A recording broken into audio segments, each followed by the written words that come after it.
வரி வருவாய் இல்லாத காலகட்டத்தில் கூட தமிழ்நாட்டில் இருக்கிற அரசு, தமிழ்நாடு அரசுக்கு வருமானமே இல்லாத போது கூட மக்கள் பாதிக்காத அளவிற்கு ஒரு சிறப்பான ஆட்சி கொடுத்த அரசு அதிமுக அரசு. இன்றையெல்லாம் வருவாய் உயர்ந்திருக்கிறது, ஜிஎஸ்டி வருவாய் உயர்ந்து விட்டது, கலால் வரி உயர்ந்து விட்டது, பத்திரப்பதிவு வரி உயர்ந்து விட்டது, ரோட் டாக்ஸ் உயர்ந்து விட்டது, பெட்ரோல் டீசல் விற்பனை வரி உயர்ந்து விட்டது. இவ்வளவு வரி உயர்ந்து வருமானம் அதிகரித்து கடன் வாங்கிட்டு இருக்கிறாங்க. எல்லாம் கடன்காரன் ஆக்கிட்டாங்க. நான் உட்பட நீங்க அத்தனை பேரும் கடன்காரன் ஆக்குறதுதான் இந்த ஸ்டாலின் ஆட்சியுடைய சாதனை. இந்தியாவிலேயே திமுக ஆட்சிக்கு வந்த பிறகு ஒரே சாதனை. இந்தியாவில் பல மாநிலம் இருக்குது, அதுல கடன் வாங்குவதில் முதல் மாநிலம் தமிழ்நாடு. சுமார் 5 லட்சம் கோடி கடன் வாங்கி இருக்கிறாங்க.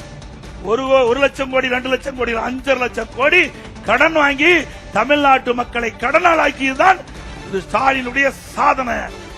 73 ஆண்டு காலம் 2021 வரை பல கட்சி ஆட்சி செய்தது. அந்த 73 ஆண்டு காலத்தில் தமிழ்நாட்டு அரசுடைய கடன் 5,18,000 கோடி. ஒரு வருடம் கொரோனா இருந்த காலத்தை சேர்த்தி இன்னைக்கு திமுக ஆட்சிக்கு வந்து 5 வருடத்துல 4.25 ஆண்டு முடிஞ்சு போச்சு. 3 மாசம் முடிஞ்சா 5 ஆண்டு நிறைவு பெறுது.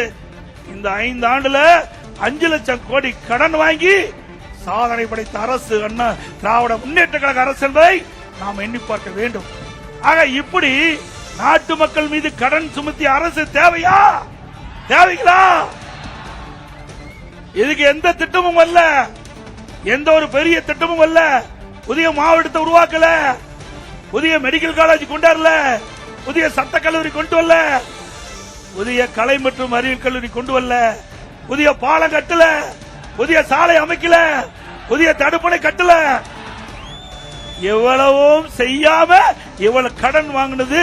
இந்த பணம் எல்லாம் எங்கே போச்சு? எங்கே போச்சு? மக்கள் கேட்கிறாங்க. ஸ்டாலின் அவர்களே, 2 ஆண்டுக்கு முன்பாகவே நிதி அமைச்சர் திரு பழனிவேல் தியாகராஜன் அவர் ஒரு கருத்தை குறிப்பிட்டார். எல்லா ஆடியோவிலையும் பார்த்திருப்பீங்க. 30,000 கோடியை வைத்துக் கொண்டு திரு உதயநிதி அவர்களும் திரு சபரீஸ் அவர்களும் என்ன செய்வது என்று தெரியாமல் புலம்பிக் கொண்டிருக்கிறார் என்று அந்த ஆடியோவில் வெளியிட்டாங்க. இதுவரைக்கும் ஸ்டாலின் மறுப்பு தெரிவிக்கல. ஆக இந்த பணமெல்லாம்